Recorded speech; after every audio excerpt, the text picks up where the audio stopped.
Young Anglicans taking part in this conference come from some 40 parishes in this region. This morning was time for a few games to break the ice. Later in the weekend, they'll take part in elective workshops to discuss a number of issues vital to young people. Do you think the church is providing young people with what they need today? No, I couldn't say yes to that absolutely. We're doing our best, I think, and this is the beginning of trying to, as it were, reach out to young people in the congregation.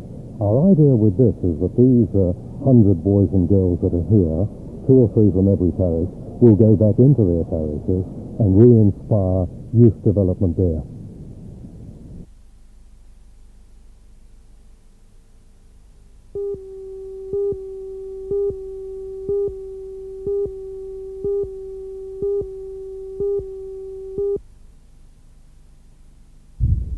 Time today's announcement to coincide with a visit to Newcastle of the HMAS Otway, one of the Australian Navy's aging submarines. With a $1 billion contract to build 8 new submarines in the offing, Mr Rand says his government will do anything in its power to see those submarines are built at the Strait dockyard. The investment now of $3.4 million in Australian and machine shop facilities, Mr Rand says, is a demonstration of his government's faith in the dockyard. We're going to be able to tender for modern ships and modern ship repair, and even maintain or increase our share of the repair market in Australia. We have to keep up with the times.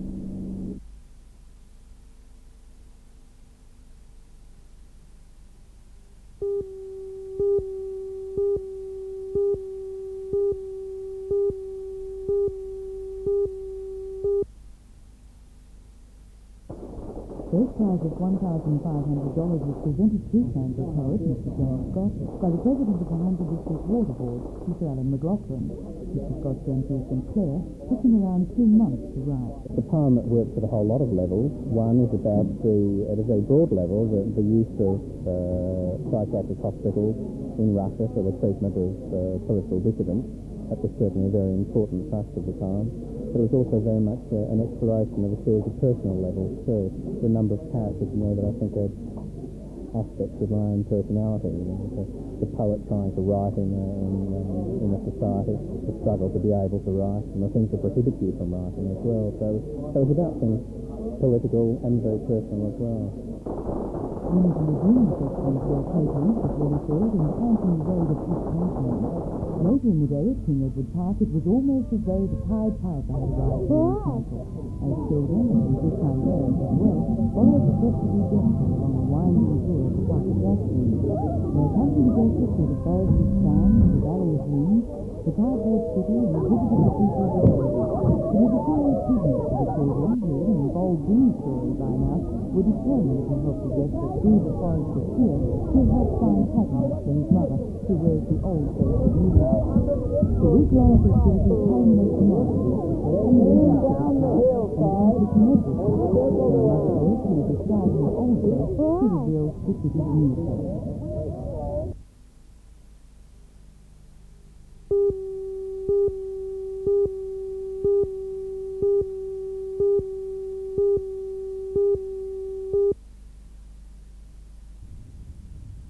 The Gazelle flew into the heliport this morning with its 2 crew who will operate the helicopter for the next month.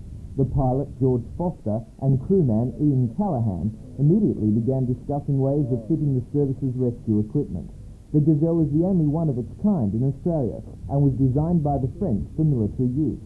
Since 1977, the Parks and Wildlife Service have used it for rescue operations, as well as a number of other activities including firefighting and survey work.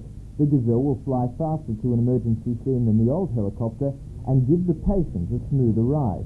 It also sports an electric winch, something the rescue service has not had before. However, the French machine is not ideal for the job, and the service is still negotiating for a long-term replacement before the Gazelle leaves in a month.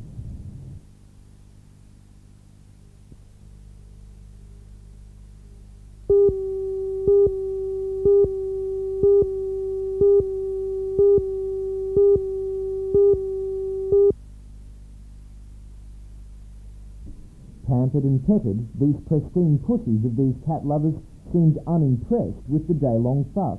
They are, after all, the subject of competition judging, as often as every 2 weeks of their lives. This particular competition, which attracted cats and their owners from New South Wales, Victoria and Queensland, is the only one in the Hunter. This is the 16th year that it has been organised by the Newcastle and Hunter Valley Cat Club. Judges were required to present 3 place getters in each of more than 40 classes. As well, the overall best short-haired and best long-haired cats at the show were named. Albana Sampson, a tawny Abyssinian owned by a Sydney woman, was the short-haired champion. The best long-haired cat was judged to be a Dare Grecian Prince, owned by Tracy Single from Salt Ash. Of course, some of the competitors objected to the judge's decision.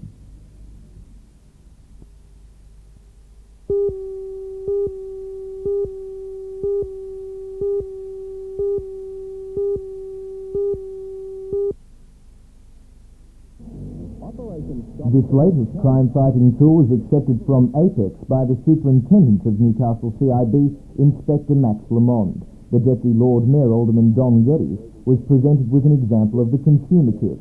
As he was told, it works like this. Valuables are marked by invisible and indelible ink with a serial number. If stolen, police can readily identify the items with the lamp. Stickers placed around the home warn prospective thieves of these facts in the hope that they will not attempt a robbery. It's a simple idea, but one which police take seriously, and the manufacturer says it proved effective in New Zealand. In Christchurch, where 50,000 homes have been marked as in a tremendous success, the burglary rate dropped from 290 per 10,000 homes to 25 per 10,000, which is about a 92% drop. From torches to toys, the Wallsend Branch Library received a whole batch of them from Rotarians late this afternoon. The reason is that a toy library, a concept that the regional library has been operating for 10 years, has come to this branch. The Wallsend Rotary Club raised $300 to buy the educational toys, and they were accepted by Alderman Ian Campbell on behalf of the Newcastle City Council and Mrs. Gloria Carter on behalf of the Toy Libraries Association. While children won't be able to take the toys home as they would with books, they will be able to play with them, so giving mum and dad time to browse.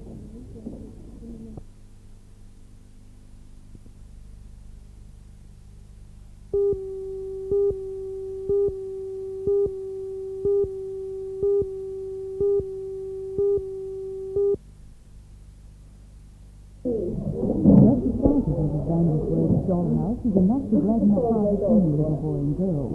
Production by the House of No Sex started only a week ago, and they hope to make about 4 a week. The little house is made completely of wood, and Vandersworth has entered in a Toy of the Year competition. Originally, there was a need in my own local school, which had, I think, 25 pupils at the time, and so I began developing the idea at that point, and it turned out to be such a success that there was no hold barred at that point. I thought at first it would be just a one-off, and then I began streamlining the process a little and found that I was capable of making even more, and there was definitely a need there. So it grew out of that one simple little request from the local school. Also being made successful is a dome with a difference. Local designer Mr. Piper says the dome will have all kinds of applications.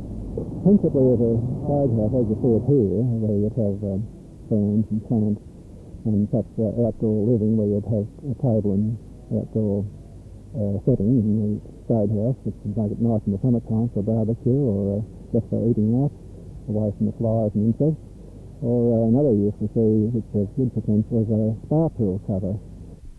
Centre Director Mr. Ron Weeks says they're in full production for the 2 items, which are a change from their normal work. We had approached the Hunter Development Board to diversify our activities here as a sorted workshop. One of the problems with sorted workshops in many areas, and it's certainly true in the Hunter, is the case that they all compete against one another for very similar work styles. So with my appointment here as its director, I've tried to change the work style of this shop into finding work that suits our machinery, suits the capabilities of people that we have, and also to try and find something that other people are not doing.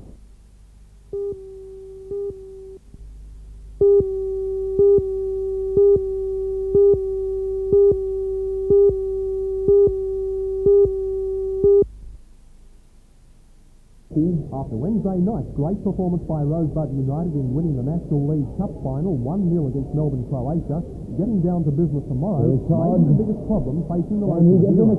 Not only has the Rosebud team had the midweek fixture, Chris then has been involved in various victory celebrations and receptions. Coach Billy Gallagher said today and he put it away, going to have to overcome the euphoria of the past few days and settle back into a soccer-playing frame of mind. Inside, the 1-2 with Todd. Macquarie taking the shot, and a great save by Barnaby. With only 4 games remaining in the NFL 1984 season, Rosebud are just 3 points outside the top 5 of coming facing the goal. Pass to Gary goes. Gets in his shot, saved by Goslin. Rosebud can still make it. Good run by Cummings. Hoping fans will turn out in great numbers tomorrow at Adamstown to cheer on the local boys made good. And perhaps before the season's over, make it even better.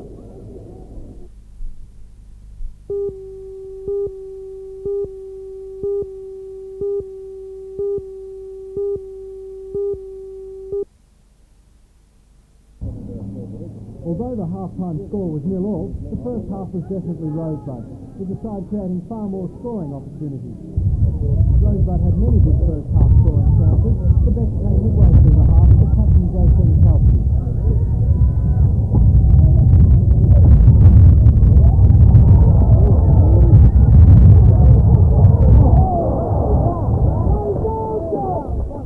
Torres is currently running equal fifth on the NSL table, but was unable to initiate many strong attacks. Most shots the side had were from wide out and didn't pose many problems for Rosebud's goalie, Prince Gosling. Once again, it was Rosebud's diminutive striker, Derek Todd, who scored the winning goal. It came midway through the second half after the Penrith goalie fumbled. Today's game was the last for Todd, who starred in the team's cup final victory midweek. The strikers had a strong season for the side, scoring many match-winning goals. But he leaves on Monday for England, where he'll be trialling for the Bradford City club.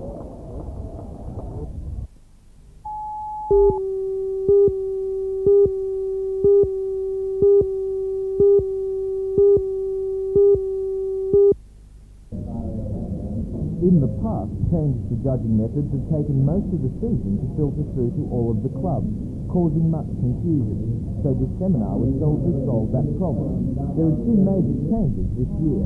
The drill for the junior rescue and resuscitation event has been made almost identical to the seniors. Most importantly, the judging criteria for that event and the march task has been standardised, with judges being issued a set list of point deductions. Mr. Gary Andrews from the State Association explains. Throughout each branch there was a different interpretation of the rules. You would get judges from one branch judging a team from another branch completely different, and this caused a lot of problem when you went to the state senior titles, or state titles that we have each year, and just caused the teams a lot of problems. So we might see a bit more peace and agreement at the carnivals from now on. I think you will. I think you'll find most of the top teams now will finish very, very closely on points, and it'll be most times, I think, one on account that situation.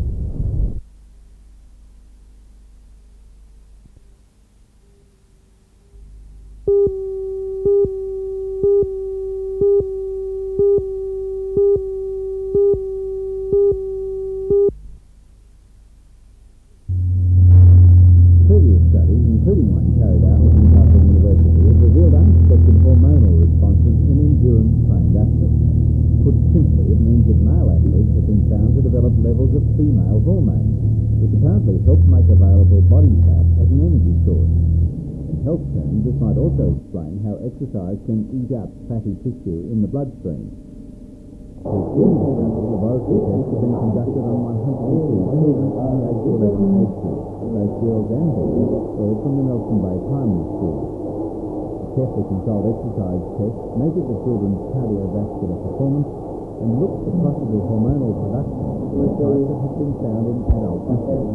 You needed to test whether or not this was so in children, in male and female young children before puberty, because they have immature hormone-producing systems. And it could be that if they produce the hormones, then we would have good evidence to suggest that children may be able to endure quite well. But if they didn't produce the same kinds of hormone responses as found in adults, then we might have limited expectations about children's endurance performance. If the research reveals that the children do in fact produce these hormones, might this have some significance in the broader aspect of heart disease? Yes, it's been believed now for many years that women, even sedentary women, are protected from heart disease in some ways we don't quite understand by their female hormones. And it's been thought that it's the lack of those hormones that is the reason for men having a greater incidence of heart disease. Now, this finding in male adults that they will produce female hormones from exercise seems to us to be some justification for suggesting to men in the normal population that they exercise. Now, we also know from studies in pathology that children can produce fatty deposits in the lining of their blood vessels, and that's well accepted. Now, if the children, male children and female children, even pre-puberty, produce these hormones, then maybe there's a suggestion that children should be encouraged to exercise. And the whole concept then of a more active life from a very early age, from the age of 6, 7, all the way through, may be important.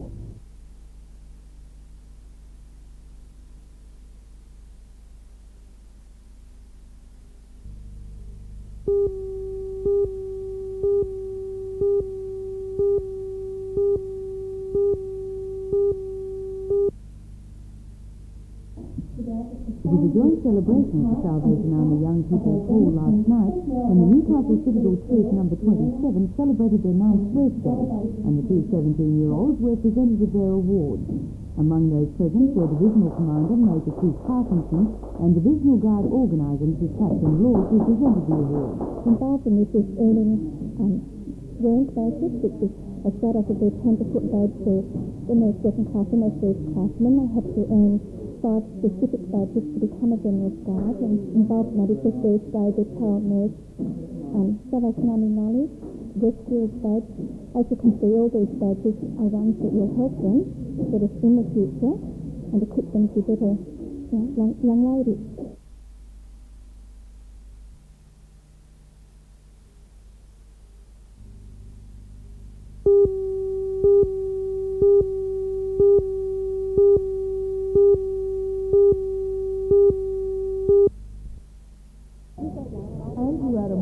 Clark of the municipality of Raymond Torres from It is my pleasure today to welcome and of the market area around became known as Strait. 50 years ago. In 1937, the Raymond Torres municipality merged with the Port of Strait Council. My pleasure today to welcome the proclamation of the memorial was adamantly read by 86 more. You have ever been with regard to your occupancy of the office now past 50 years as unique and unparalleled in municipal history in our state. And throughout that long service, we know of no occasion in which you have laid yourself open to official or civic censure so faithfully have you discharged your duties. As a citizen of the town, you have ever been ready to give of your best services.